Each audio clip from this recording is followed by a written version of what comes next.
Welcome back. Today we're taking a look at this computer that I actually built a few years ago and have sold. And the person who bought it off me brought it back in and said, I'd like you to actually upgrade to this SSD. And I said, yep, that'd be no problem at all. I'm just going to actually clone all the data off of it. Now I will admit, this is actually the second recording of this particular video. And the reason because I actually wanted to talk about this computer while I'm actually going through the motions of showing how to actually change the drive from a hard drive to an SSD. And I figured I would save the little banter on the actual device for when the device was actually going through the copying process, since I knew I'd have some time. However, I got a little bit winded and I started talking about stuff and started taking stuff apart, and I realized it's not exactly how I wanted the video to go. So here we are redoing it. So what I want to do is, first of all, I have it plugged into my KVM, which is just a switch here that I can operate multiple computers with. And I'm going to get my monitor and everything turned on over here. And I'm going to get a stopwatch. And right now, as it is, we're going to see how fast this takes to boot up into Windows 7 using the hard drive that's in here already. Now, it is a 74 gigabyte Raptor style hard drive from Western Digital, which means it spins at 10,000 RPMs. Most hard drives and desktops run at 7,200 RPMs, and some laptops even run at 5,400 RPMs. So I want to see if this is going to make a huge difference. I know if you're going from SSD to a regular 7,200 RPM, you know, that kind of upgrade, I know there is a difference. But from a 10,000 RPM hard drive, I'm not 100% sure. I mean, there's other things like you don't have to actually worry about the data coming up, you know, you have to wait for this drive to spin, and there's a lot of things like that that are obviously better for the SSD over the spinning platter. But we'll see in this particular situation. I can also mention this is a 500 gigabyte drive, so right off the bat it's much larger than what's in here already, and that's including the fact that there's the 74 gigabyte drive, and then there's also a 320 gig drive in here for data.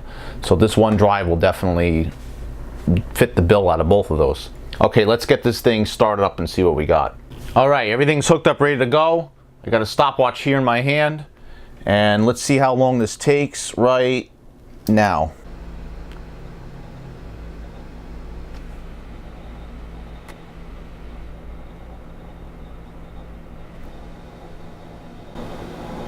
Alright, well, we're at 58, 59 and 1 minute right now, and I do have the desktop up. I just don't have the start bar at the bottom yet, so I know it's still loading up some stuff, but we'll call it a minute.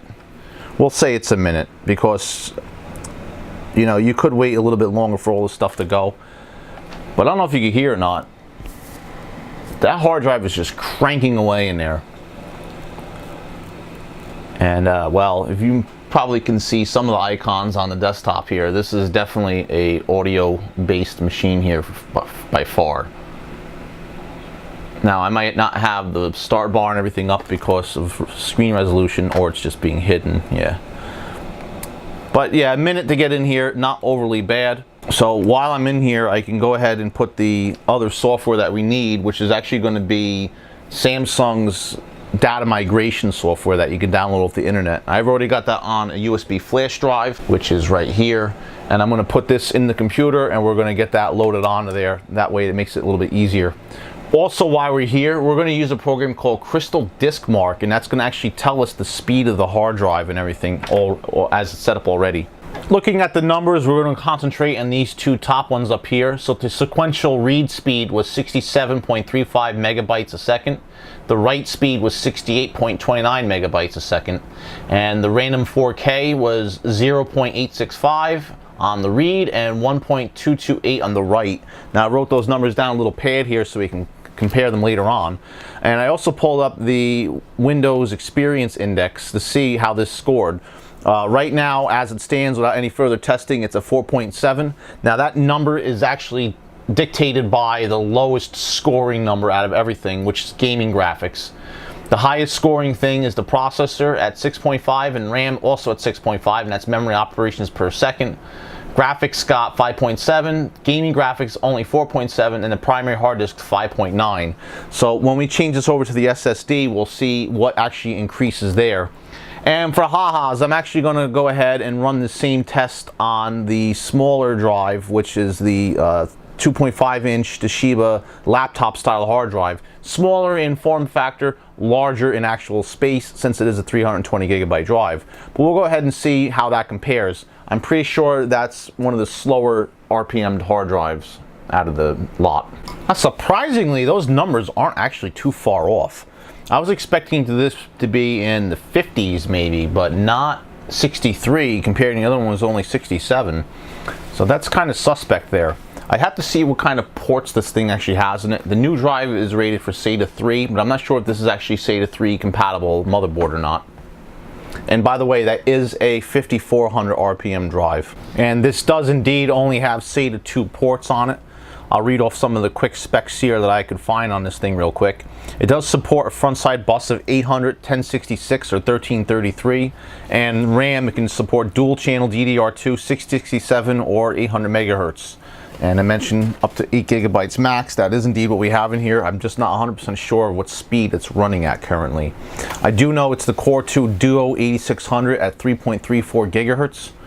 So I'll pop online real quick and just see what the spec is on that. And it is indeed a 1333 megahertz frontside bus that this processor is running at.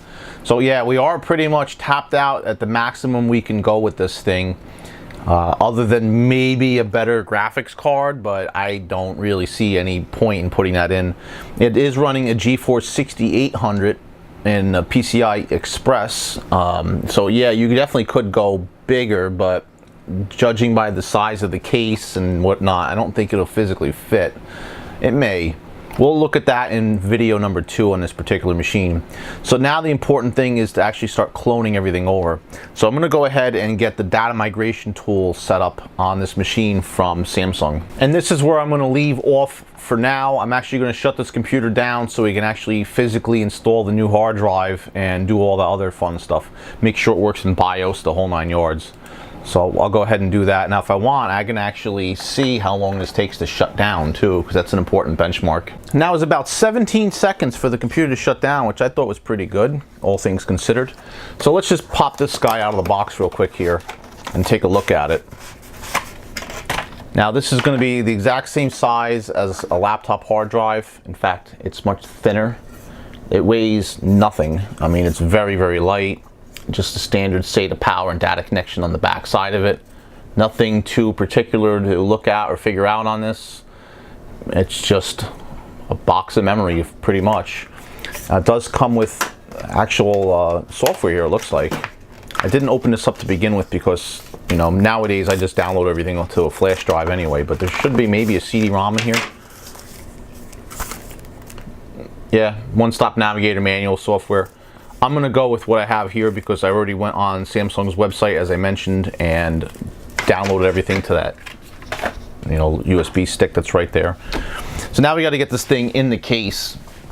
And since this is take number 2, I already have everything disassembled here. If you're wondering about the fan on top and the loose wire, well, you're just going to have to wait till video number 2 for me to explain that, because I don't want to make this thing any longer than it already is. Now, inside here, we'll have a couple things to look at. This is the 10K hard drive right here, and it's quite warm. The smaller hard drive's back here.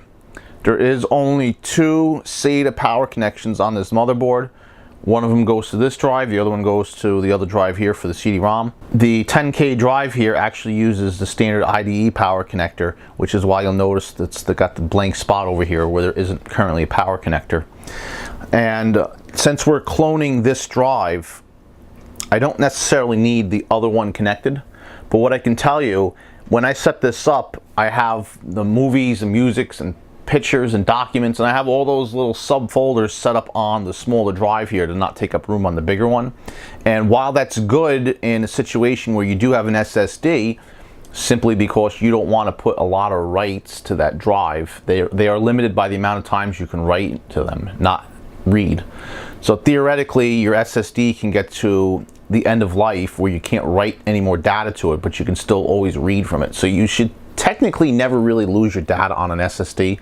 Of course, keep backups anyway, but they're not as temperamental as these spinning platter hard drives. Once they're gone, they're gone. You can't do anything with them pretty much unless you go to like a data recovery expert or something. So that being said, I really want to try to keep this set up the way it is and just have this other drive be a third drive.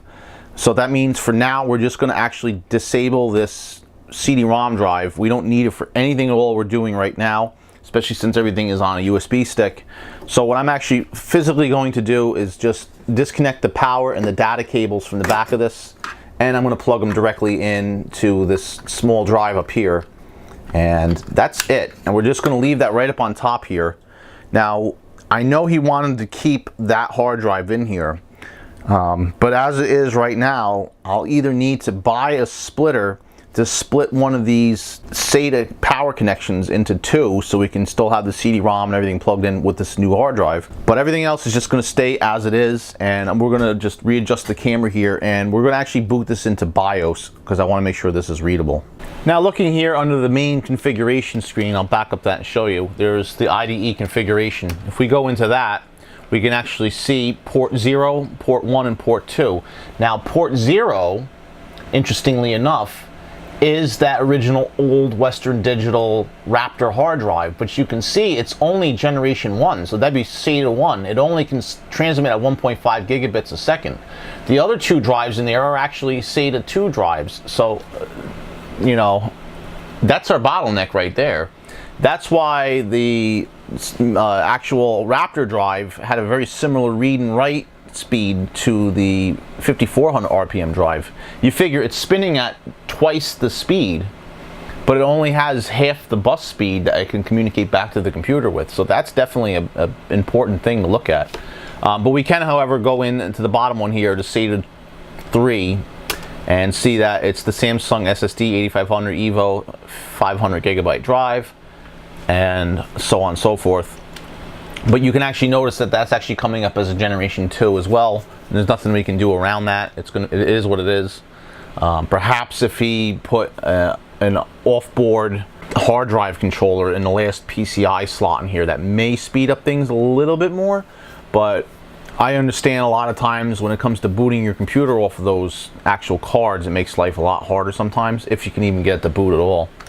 So that's that. We're going to go ahead and back right out of this. There's nothing to save, and we're going to boot right into Windows and start this migration process. As soon as you get into Windows, you'll notice that it actually had to go ahead and install a driver. I do not have this connected to the internet, so it seems like I already had the driver already on the computer, which is always a good thing. Nothing really else to do with that. So then we're going to go ahead and get this actual transfer started. So if you may notice, there's another icon on the desktop up here, data migration, and let's close out of this. And when this opens up, it should recognize the new hard drive and automatically allows us to start copying. A lot of times you have to pay for these kind of pieces of software. However, I've noticed companies like Seagate and Western Digital and Samsung and so on and so forth have their own actual brand of software here that you can get for free and just use it. However, you have to have one of their devices. So if this doesn't work for this drive for whatever reason, I can always go on the Western Digital's website and download one of their programs to do this, because we are using the Western Digital drive even though we're cloning from it. Alright, anyway, so if I click start here, this should go in and give us our before and afters. Now it says it failed to gather information from a source disk, so that's not a good sign to begin with. I'll have to maybe play around with this. Now it did see the target disk as being the Samsung SSD, which is exactly what we wanted. But the source disk, for some reason, it's not showing up. I might have to reboot the computer. I might have to restart the program. I'm going to go ahead and just do that, save you guys from the boredom of trying to figure out with me what the problem is. I decided to give up on that program and try TrueImage 2013, which is the Western Digital version of this. And if we go in here to clone disk, this should show us what we want. And if it doesn't, I think I know why. So if we click up on automatic at the top here, it shows me what I don't want to see. If we look, disk 1 and disk 3 are the two hard drives that are in here. Disk 4 is my USB stick, and disk 2 is the new SSD. Now if you pay attention here, notice I can only click disk 2 and disk 4. Those are supposed to be my source disks, but that's not what I want. I want disk 1 to be the source disk. But you see, I can't click them. They're actually disabled. And the reason is because it says this wonderful word next to it, dynamic. These drives were converted to dynamic drives. Now, the best way I can explain those would be if you actually wanted to take one hard drive, or I should say multiple hard drives, and make your computer think it was one drive. You would set them both up as dynamic drives with one partition basically between those two drives. Well, it's not letting me clone it because they are dynamic drives. And just to confirm that, we can actually go into disk management. So you need to click on Explorer, which will pop up here, and then on computer, right click and go to manage, and this pulls up computer management. And this is a little, I wouldn't say hidden gem, I mean this is easily found. It's just one of those things that power users tend to use more than normal consumers. But however, if we go into disk management here, this is going to list all the drives in the computer that are currently in use or not. And if I expand this, you can see disk 1 here is our SSD. It's unallocated. In fact, I was actually in here before and I had to initialize the drive. And sorry about that brief intermission. I actually have a neighbor in the park here that wants me to fix one of their computers. Anyway, back to this computer. So yeah, so I did have to initialize that, but then when I was in here, I noticed that these other drives are dynamic. Of course, this was after trying the Acronis True Image program. Now, you can go in here and you can convert one of these over to one of these dynamic disks. However, once it's dynamic, you can't really convert it back to basic. Well, you can, but you're going to lose your data, and I don't want to lose any data in this situation. I've actually admittedly messed up my own data set in my computer by trying to do this exact very same thing. So let that be a lesson learned. Don't actually convert to dynamic disks unless you have a need for it. Now, there are some things I hear that I could possibly move this partition over to the other disk here, which will allow me to wipe out one of the drives, and then I can go from there. I can also use a program called gparted, which is actually what I have on the USB stick now.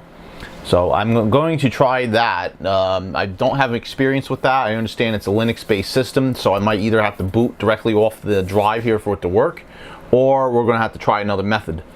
So I wish this was a really cut and dry thing. It's not. There are different ways to actually tackle this, and being that this is a dynamic drive, it kind of puts a hindrance in some of the standard procedures that we would do to clone a drive. Normally you just go in, select your source, select your target, hit start, and let it go.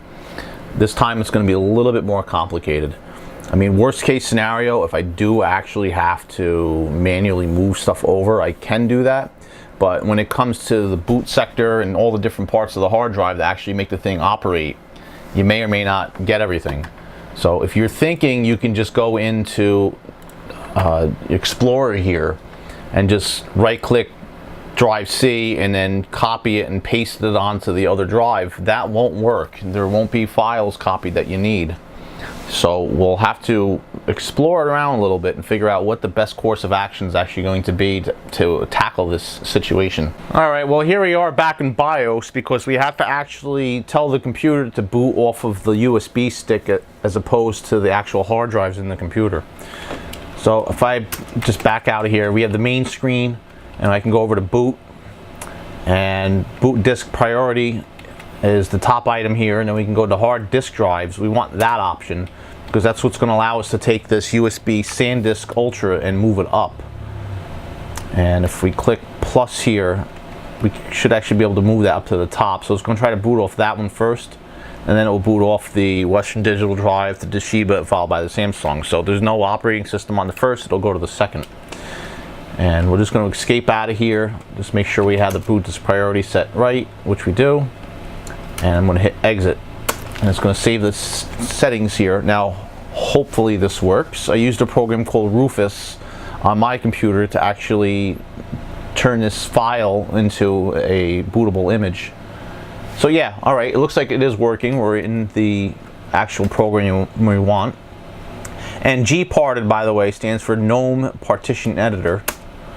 So we'll open that up with its default settings. And it does seem like it's booting up, so we'll give it a few minutes to get into the actual program here. Alright, now that we're finally into gparted here, we can take a look at a few different things. Now right off the bat, it's showing us device 1, which is the main hard drive that's in here. You can see it's got a use space of 44.4 gigabyte, so we can identify that that's the one. We can see the size is actually 69.24 gigabytes, so we know that that's the right drive we need. And if we go up to drivers here, you can see there's 4 drives listed. And the second one down, the 465 gigabyte, is the new Samsung drive. The 298 gigabyte drive is the old Toshiba drive that's in here. And the last one's the 8 gigabyte USB memory stick. So if I click the top one up here, as we have highlighted, I should be able to just hit copy, and it's going to put the whole partition into the clipboard. And then I can go to the other device here, which is the 465 gigabyte one, and go to paste. And it tells us what the minimum and maximum is. Now if you set it just as is, it's going to save the partition exactly as it is, with the rest of this being unallocated empty space. However, if you drag this all the way out to the end over here, we can fill up that hard drive and make the partition larger. And this is what we're hoping to do here. So if I hit paste here and then hit apply, it should say I want to apply the pending operations. I hit apply, and now it's going to sit here and copy this. Hopefully this works. I haven't had an experience doing this method before, but I'm pretty certain it will work. Now what this is doing here, it's taking one bit of data bit by bit by bit and moving it over to the new SSD, which, you know, by definition that is cloning, although it's a little bit more cumbersome because we're actually copying and pasting. In the end of the day, it's probably just a wording issue. It's probably the exact same thing, but we're not going to know that until this is completely finished. So I'll see you guys in, oh, maybe half an hour or so. Of course, I was expecting that to go a little easier than it did. It says that an error occurred while applying the operation. See details for more information. So I'll have to investigate to find out what happened here. Now I know there's other ways to do this. One of the ways I might actually try is using a USB to SATA like converter, and then try to do it externally like that. That might do something for us, but I'm not guaranteeing anything. Let's take a little further look into this guy here. Alright, we're back in the Windows environment because Gpart just wasn't working the way I wanted it to. And I'm suspecting that it was having problems with the dynamic disk because I tried it a couple different times. The details didn't really give me any explanation to what was going on. And I figured we can try another way. Now I'm going to try actually making a backup of the hard drive. And I'm going to do a disk image. So I'll have a one-for-one copy of everything that's on there. And my intention's either going to be trying to take that data off the drive and putting it onto another drive, if it'll let me, or I can back up the system image to the new SSD, reformat and reset up the old hard drive, and then actually restore everything back to it and go that way. Now there is ways that you can do this. There's some programs out there that you can actually pay for and buy that will go in and change the partition for you and change the disk from dynamic back to basic without any data loss. I'm not spending any money on it. I've tried free ones before in the past, and they either didn't do what I needed it to do, or it was just bait and switch where it said that it would do it for you for free, but then of course it just showed you that it had the ability to do it, but you know, you had to pay for it. So there wasn't any way around that. But anyway, that's subject for another time. What we're going to do is go into control panel here and go to backup restore, and the very first option on the left over here is create a system image, and it's going to check for a backup device. Now you could use an external drive, you can use whatever. Now it gave me a couple options here. I could use the local disk drive D or local disk drive E. Now E is the SSD, D is the smaller drive. Now I was intentionally going to try to put everything over to one of the disks and then convert it back to basic and whatnot and do the process for both disks. However, I don't think that's possible. I think it only wants to do a system image of the actual main system, but we'll take a look and see. Now for ha-has, I think I'm just going to have this right to the SSD, because that way, you know, I can do this the way I'm familiar with. If I try doing it to drive D, I'm afraid it might wipe out the data that's already on there, and I don't want to do that. So let me just pick E out of this, And I'm gonna hit next. And this is where I can actually pick both drives. So I will actually do that. There is plenty of room. And I'm gonna hit next. And it's telling me it's gonna take up to 98 gigabytes of space, which is more than enough. And we're gonna start the backup. Now this will take some time, so I'll come back in just a few minutes. All right, just came back to the computer here, and it says the backup failed. New bad clusters were found on the source volume. These clusters were not backed up with an error code. And of course, that's not good. It did back up something. If we go into the computer here, we can actually see on drive E, the Windows image backup folder, and there is a whole catalog worth of stuff here, which is great. But it didn't do exactly what we wanted it to do, because if there's bad sectors and there's missing clusters and whatnot, we might be missing some data, so the integrity of it isn't going to be 100% perfect. So I'm going to have to run ScanDisk on here, and we're going to do a full ScanDisk scan just to make sure everything works right. And to do this, I'm going to go right click on local disk C, since I'm already here, and I'm going to go to Properties, and it's going to come up with this little window right here. We're going to go to the top to Tools, and there's an error checking option. This option will check the drive for errors. We click Check Now, and automatically fix file system errors is checked. And then there's another one, Scan for and attempt recovery of bad sectors. We're going to click that one and hit Start. And it's saying that it can't do this while disk's in use, which is what we want. And once we click the button to schedule disk check, it's going to schedule this for the next time we restart the computer. So hopefully I can show you guys that right here by doing the restart. And you can see it is restarting, and when it comes back up, it should actually go directly into ScanDisk. So we can watch this together now. It already went through the BIOS and everything, and it's saying starting Windows, and we're hoping to see it come back into ScanDisk instead of the actual desktop. And it makes sense that it has to do this because you don't want to actually be scanning drives and files and whatnot while the actual computer's trying to do its thing. So here you go, it's saying it's been scheduled, and it's going to automatically go in just a few seconds here if you don't intervene. So you can see this is going to take quite a bit of time. It's got 5 different stages, and you can tell by the number it's ticking down at here. It will take some time. Fortunately, there isn't a lot of information on this hard drive. It's halfway full, and like I said, it is 74 gigs, so it's not terribly bad. But I'm not going to sit here and let this record the whole time. I'll see you guys in a few minutes when this is done. Okay, I let this computer go ahead and actually create the system image after it went and did the ScanDisk.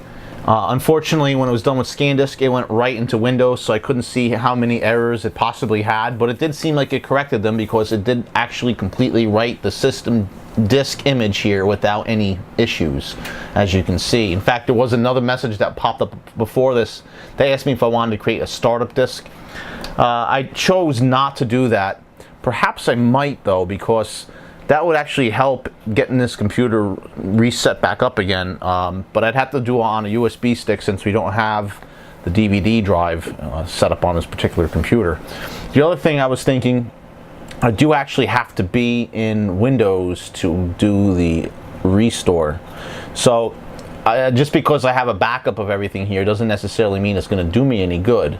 However, if I go into drive E here, we can actually see that, well, we'll do it this way, that this drive has about almost 82.5 gigabytes worth of used space on it. So that clearly should show that we have enough of what we need here at least. Now, to test one of my theories out, I can actually format drive D, take off the dynamic disk setup here and put it back to basic, and then re-image that disk again. So I hope that works, because if it doesn't, we're going to lose some data here, but it should work. I mean, in theory at least. All right, today is another day, and I'm going to attempt to actually recover everything here. I think I figured out a way to do it. I really just wish I'd never converted this over to a dynamic disk from basic, but whatever, it is what it is. So what I got to actually do is restart this computer and go into the advanced startup settings. Now, this is Windows 7. I do have to actually reset and hit the F8 key to get this to go, hopefully. I know with Windows 10 you can actually shut down the computer right within Windows 10 and have it boot directly into this area, but with Windows 7 it's a little bit different. So hopefully I'll just start spamming the F8 key here. That's what I want. And we want to go to repair your computer. And hopefully, like I said, we should be able to see that drive D contains the recovery partition and this backup that we have, this disk image. And we should be able to restore it from there. Okay, now here we are in the actual recovery options section. So I should hit next for US keyboard. And well, we want to go to system image recovery. And this should find on disk D, we have an image that was actually created this morning because I redid it. So I'm going to hit next. And I don't have the option up here to format and repartition the disk. I wish I did. But if I hit next, let's see, drives to restore to drive C. Now it's only going to actually do this to drive C itself. So I might actually, let's see. Let's just try this and see what happens. It's going to take a few hours, it says, so we'll come back to it once it's done. I'm hoping this actually changes the dynamic disk setup on this computer. If not, then what I have to do is go back into here, get to a command prompt, use commands to actually change the disk from dynamic back to basic, reformat the drive, do the whole 9 yards there, and then try doing this again. If this works, either this way or the other way, if this works, I should be able to go in then therefore clone the data over to the new drive. I know this is probably a real convoluted way of doing this, but this seems like so far the only one that's kind of working. Well, hopefully, fingers crossed. Oh, and before I go, I should mention I did look through my section of parts here, and I have actually a SATA connector here that I salvaged from an old power supply. So I'm actually going to splice this directly in, simply because I looked around and nowhere in the area here, nowhere can I find a splitter to convert a Molex to SATA connections like this. Nowhere. I mean, maybe in a Radio Shack, but they all closed. And the Best Buys and the Office Max and Office Depots and all those kind of things and Staples, none of them carry any of that stuff in store. It's kind of a shame. Well, it looked like the recovery worked. Everything copied over and I'm back in the operating system. In fact, it did it automatically. But of course, it's still a dynamic disk. So I do have to try the other method of actually going through command prompt here and converting it over that way. So I'll get into command prompt right now. Alright, so we got to this advanced boot options again by hitting F8 upon startup. And I'm going to go to repair computer again. And once this loads up, it should let me into the command prompt. Now you don't want to go safe mode with command prompt because it's going to load into Windows, and I don't think you want to be in Windows when you actually try to do this conversion. I should actually mention while this is going that I removed the two SATA data connections to both the new SSD and then the older data hard drive. So the only one that's actually hooked up in here is the main drive C 74 gig hard drive that we're trying to convert. And the reason why I did that is because I don't want to actually confuse the wrong drive and lose all the stuff that we have saved. And once you're actually in the system recovery options screen, we're going to go to the last one here for command prompt. So first thing we're going to do is type in disk part, D-I-S-K-P-A-R-T, and it'll come up with this. And give this a few moments, it's going to actually initialize the drives here. Now we're in disk part, and we're going to type in list disk, 2 words, and you have disk 0 is online, 69 gigabytes, disk M0 is missing. I'm not sure what M0 is, but we're not going to be concerned with it. We only want disk 0 anyway. So then we're going to go into select disk, and then we're going to type in the disk number, which is 0. So select disk 0, enter, and it says disk 0 is now the selected disk. And then we're going to type in detail disk, and this will give us the exactly what you think it is, details, and it'll tell us, you know, it's online, it's path, it's target, and it gives us all this stuff. It doesn't say if it's dynamic or not, but that's fine. But that is indeed the one we want. And then for each volume on the disk, we're going to type in select volume equals and then the volume number. So you can see there's one volume here, So we're going to select volume 1. Volume 1 is now the selected volume. And then this is the part that is always very fun. You just type in delete volume.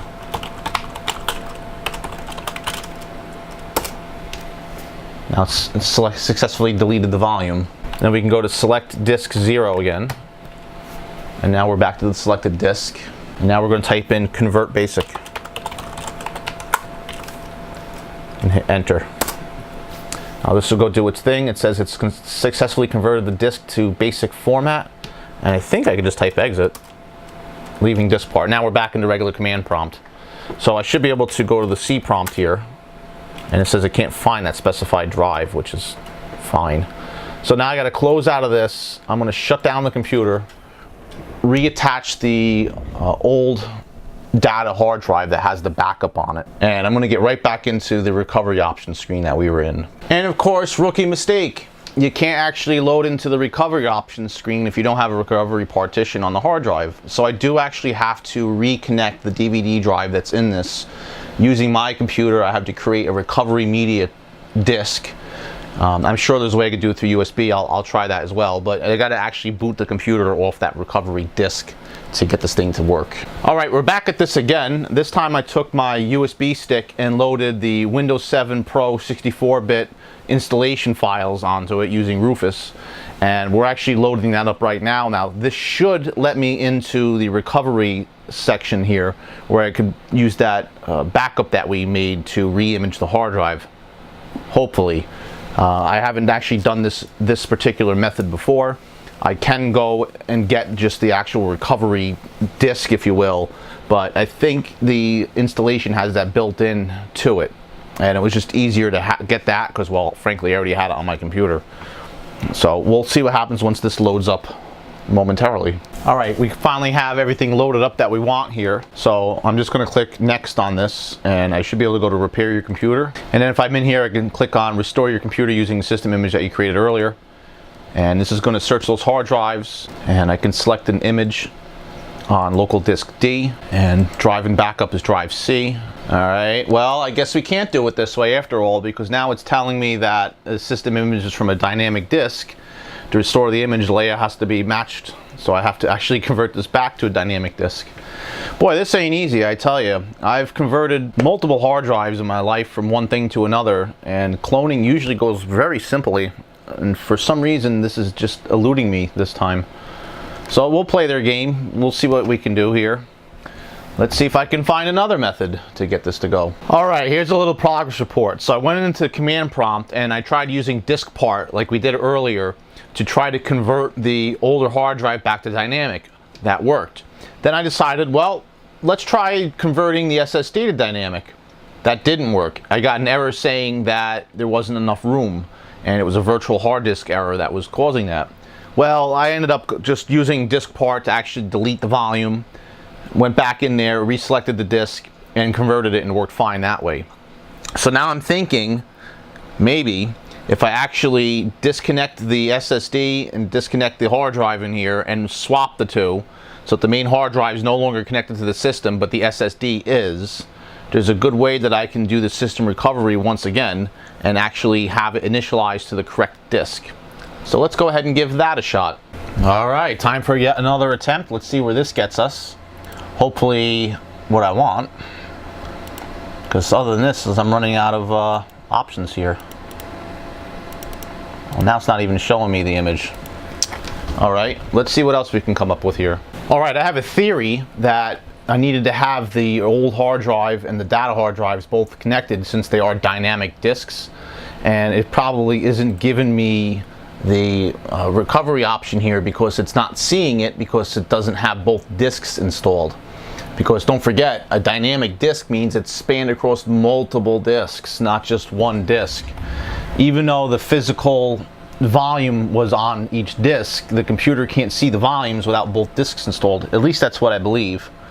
So let's see if I'm hopefully right here. And well, there's the image. So that's a good sign, but it won't let me put this onto another drive here, which is just fun. And of course now it's saying that the drive's not dynamic, which I know it is. All right, back to the drawing board again. All right, now we got another computer involved in the mix. This is my Windows Home Server 2011. And well, I'm gonna try to read the hard drive on here. Maybe I could take that recovery partition off of it. I don't know why I can't get it to load back on. You know, I figured maybe converting the disk back to dynamic, it will see it the right way and I'd be able to re-image it, but that's not working. And the further I go into this, the more sketchy it's getting because I don't want to lose any data on here. Now, from what I understand, this is just loaded up with software. There isn't actually any physical data on this thing that has to, you know, be really sacrificed. So worst case scenario, I will just reload Windows 7 on it from scratch. I don't really want to do that though, because then the end user has to install all those programs on it. The good side about that is it's a fresh, clean installation of Windows, and I can actually get all the drivers installed right and the whole 9 yards from the get-go. But you know, that's not really a productive way to do this. In fact, I've already spent more time in this than I frankly wanted to. Like I said many times, I thought this was just going to be a quick and easy conversion, like most of them go. However, it's still eluding me. And I've actually tried this a couple times on here using a USB 3.0 to SATA adapter, which is this guy here, and it didn't even recognize the drive. So now I got the thing plugged directly into one of the SATA ports. I don't really use this thing as a server much anymore, so I don't have any like files on it to worry about or multiple hard drives taking up space. So I do have room for it, but of course, you know, now it found it. Now I got the little pop-up at the bottom of the screen here that I found it. And yeah, I have a vast Windows Home Server edition on here because you can't get Windows Security Essentials on this thing. But yeah, so I should be able to go in and actually go into Manage here under Computer and see that drive like we did last time. At least that's what I'm hoping to do. I mean, like I said, it did recognize that the hard drive does exist.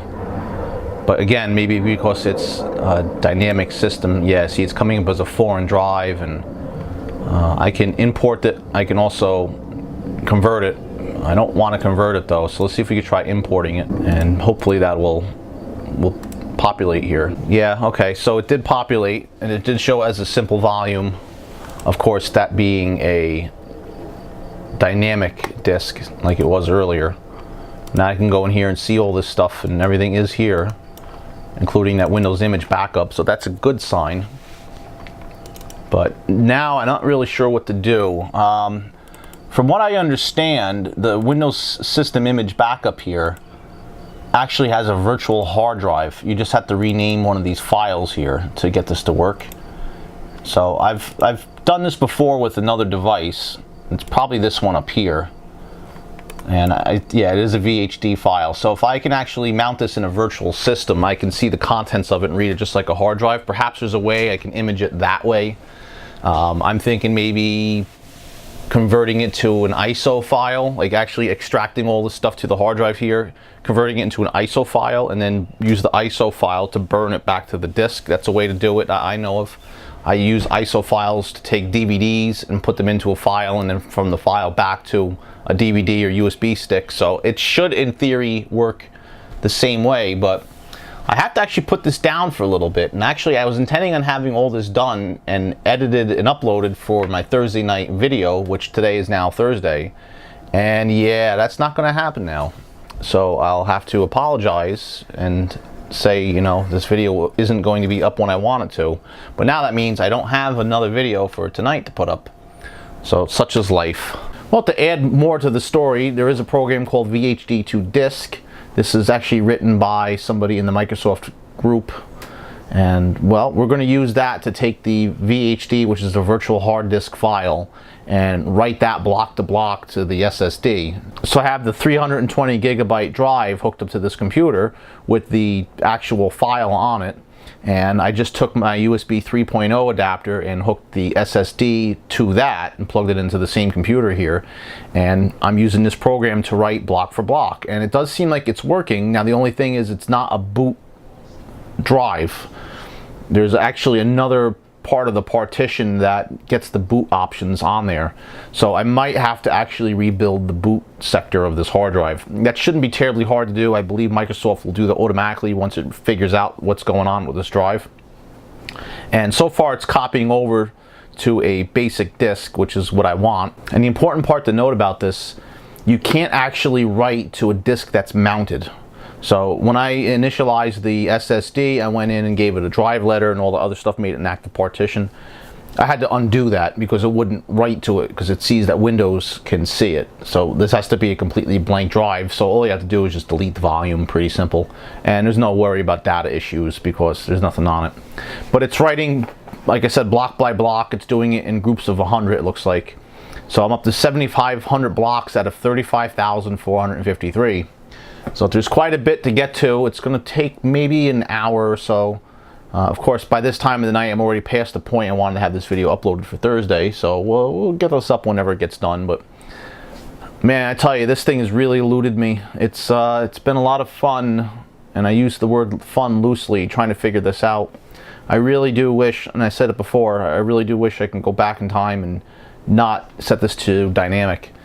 And I know someone is going to tell me there's a better way of doing this. I'm all ears because I know there's going to be another time in the future when I have to come across the same situation, and I don't want to go through all this rigmarole just to get it to go. Hopefully I'll see you guys in a few minutes when this is done. Alright, well, it looks like everything copied over according to this. Now you may notice here it says target drive, physical drive 6. I actually had to correlate that between the actual program here in the background, which is the server manager. And that says, you know, there's disk 0 through disk 6 on this particular machine. Coincidentally, most of those are the removable media, multiple device like your SD card and whatnot. You can actually see they're all separate devices. That's why there happens to be so many on this computer. But it did write, it looks like. So let's see, maybe I can go in here and see drive E.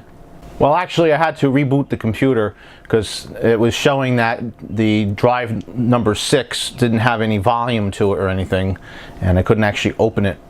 So I did reboot the computer, and if we look now, it has local disk F, and it does have everything listed here that was there earlier. And well, we'll see if this actually boots into the computer now. So I'll have to disconnect this from here and see what we get. Well, here goes nothing. Let's see what happens as I boot this up. I'm sorry, I'm in the server. Alright, reboot and select proper boot device or insert boot media. So I'm going to put the USB flash stick in here for Windows 7, and we're going to see if we can get into that through there and maybe repair the boot sector on this hard drive. Alright, well, I picked the startup repair option, so it is looking like it's attempting repairs. Hopefully it's rebuilding the boot sector on this drive C that's plugged in, which, by the way, is also the only drive at this point that's plugged in. And we'll see what happens once this goes through. If everything goes the way I want it to, we'll boot into Windows off the SSD. But so far, I'm not going to hold my breath. Here we have a wonderful disk read error occurring. Windows said that the repair was complete. However, if you still have issues, you can go back in and try again, which of course we will try again. Well, not only is today another day, but it's actually been a few days since I've touched this machine. And actually, today is Father's Day. So to all your fathers out there, happy Father's Day. But getting back to this project, you may notice that I'm actually running Windows, and I'm not running on the SSD yet, but there's a very good thing going on right now. Basically, last time I touched this, I couldn't boot to the image I wrote to the SSD, which was an image that was basically a backup image, we'll call it. And I mounted it as a virtual hard drive and then wrote that to the SSD, but it didn't have a boot sector.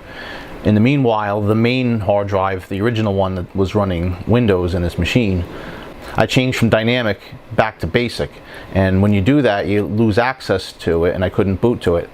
And for some reason, I just, on a whim, plugged it back into the computer and ran the repair system that it comes with Windows, and it actually fixed it. It said it didn't, it said it couldn't fix it, and I just rebooted it and ran it a couple times.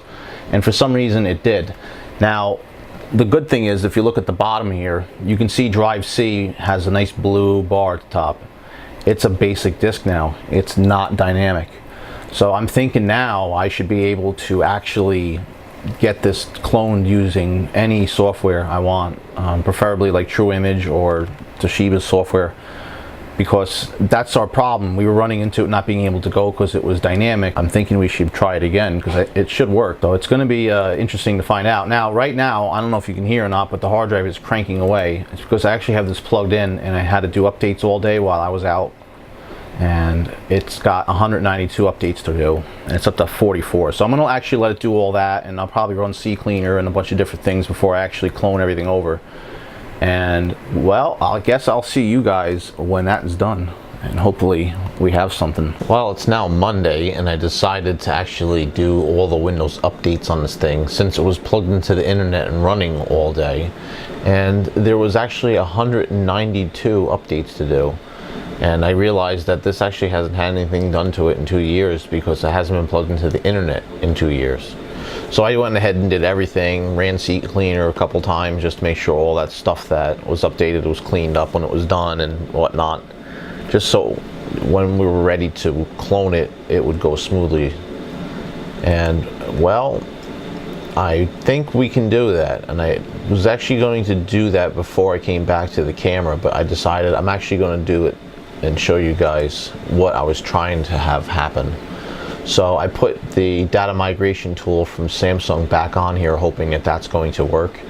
I did also install Samsung Magician, which is a great tool for just checking the performance of the SSD and making sure trim is set up right, a bunch of different things like that. So I went ahead and already tweaked some stuff in there. But data migration is going to be an important thing to look at now. And when this opens up, I'm hoping it goes right in and we can see what we want. Now, I don't know if you can hear in the background, but that old hard drive is just cranking away. It's going to be nice having this thing in here because it's going to be almost silent. Anyway, so I'm going to hit start here. And this is exactly what I want. This source disk, this top one here, is available, and the target disks, the other one here, which is the SSD. It automatically picked that up and figured that's what we're trying to do, and that's exactly what I wanted to see. Remember the last time we didn't have this, it wouldn't even open. So now I'm going to hit start in this, and it says this, you know, it gives me this little warning over here. When cloning starts, all data on the target disk will be deleted and cannot be recovered. Also, files in the source disk that are open cannot be cloned. So we'll have to close everything here.